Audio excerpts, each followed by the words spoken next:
Styles in Word. This first segment of Styles in Word is going to cover quick styles and the Styles task pane. In Word we have a number of styles, but before we get into what a style is, let's sit back and think about what the word style means to us. Well, we know it's a look or appearance, and every day we choose our clothes to put on, we've probably, whether we like it or not, are picking out a certain style. In Word, it's the same thing. When we want to affect a certain portion of our file, we will be selecting various formats. But it's better to work with styles in that when we click on a certain style, it's going to pick various formats that have been set for that style. So we don't have to pick formats each individually.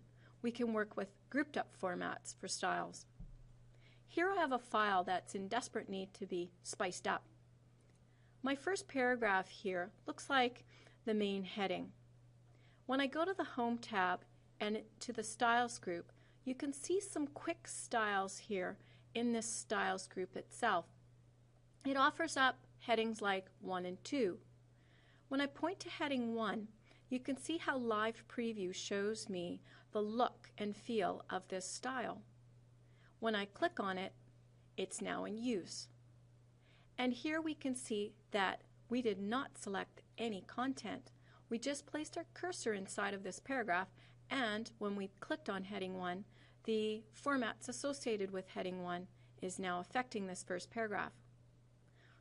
Why didn't we have to select? Because of heading 1 being a certain type of style. Heading 1 is known as a paragraph style. So all you have to do is click inside of a paragraph, and when you pick a heading style, you're going to know that the whole paragraph will be affected with that style. Pretty simple and slick. Are there more styles? You bet. Over here we've got a scroll bar, and I can scroll down one row or one row up at a time, or I can go to the More command, and when I click, you can certainly see I have at a glance more styles. Are there even more styles than this? Absolutely. What we're going to do is take a look at the Styles pane and launch it to see more styles. Over here on the right side where there's an arrow, I'm going to click and have a Styles window that comes up, Styles pane of the window.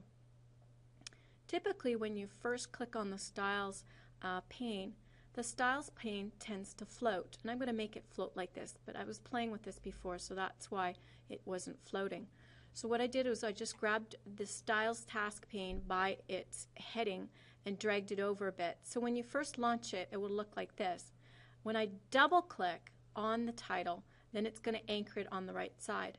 But I can make this thing float over here or down or up or left if I wanted to, just by grabbing it by its title here.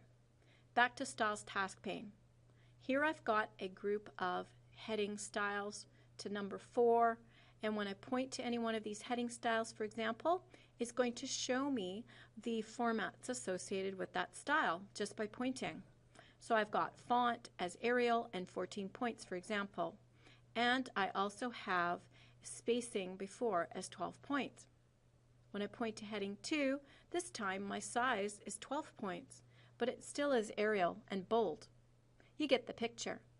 When you hover and point and pause, you'll get a screen tip that tells you the formats associated. Are there even more styles than this? Yes, there are. We know we've got more styles over here in our quick styles, but when we go to options on the bottom right, styles to show, default is current document. When I choose all styles and click OK, now we can see that we've got all of the styles that are associated with Word or come with Word. I'm going to pause here in the heading group, and you can see how headings 1 through 9 are present, and headings 1 through 4 have a paragraph symbol behind them, because these are truly called paragraph styles. Headings 5 through 9 have different symbols behind it. It looks like a paragraph return, but then an A behind it. These are called link styles. Any of the A's, these are all character styles, and there are a couple more additional styles that come with Word. But we'll stop here for now, just so we can grasp and get a handle on what paragraph styles are, because they are by far the most popular style. Back at Options, I'm going to choose Back to In Current Document. And when we click OK, we're back to these styles here. If we want, we can choose any of our styles, work with them on that Styles pane. So if I wanted to have this paragraph here, Our Vision, set to Heading 2, I can just click on Heading 2, and now we've got Heading 2 for Our Vision. I'm going to also select a couple more paragraphs so that they become Heading 2 as well. Actually, I'm going to select 3 paragraphs. So notice I'm in the selection area and I click on this paragraph, and then when I do a control click and a control click yet again, I'm going to take these 3 paragraphs and make them Heading 2. Back over here in Heading 2, you can see how it's selected. Back to the Styles group on our ribbon, I want to show you something else here. When we go to Change Styles, what if we want to keep these paragraphs as Heading 1, 2, and also the rest as normal, but we want to change the look and feel of those styles? When I go to something like Elegant, you can see how Live Preview is coming up and showing me what any one of these will look like, still respecting their styles that are set, but then giving me a different look and feel of each one of these styles. I'm going to choose Modern for now. And now you can see that Heading 1 looks like this now, and any of my Heading 2s look like that. We're in Print Layout View right now. I'm going to switch over to Draft. And when I do, it looks like a Word knows exactly what to place here in my Style Area pane. Well, what I did before this exercise is set up the Style Area pane. But how can I set this up myself? Well, I go to File tab on the ribbon, and then I go to the Options command, and in the Advanced category, I scroll down to the section called Display. By default, Style Area pane width is 0, and I'm going to make it like that right now. And when I click OK, this is what you would first see when you're in Draft View.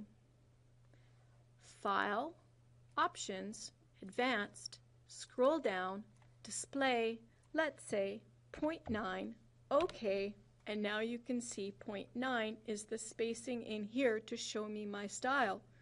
I can widen up by putting my mouse on the border, left or right, and you can see how when I have that double-headed arrow it responds. I can even make it so it goes back to 0, but I can't grab it from the left edge here, so I can widen up my style area. So one more time, File, Options, Advanced, yep, you got it, Display, and I tend to like 0.7, 0.8, 0.9. I click OK, and here's my style area. When I'm back at my Print Layout View, you can see how my margin hides the style area. So that's why you need to be in Draft View, so you can actually see that style area. So why not consider keeping the style area always in view or available, and then when you're back at Print Layout, it will just hide it for you so you're maybe not distracted.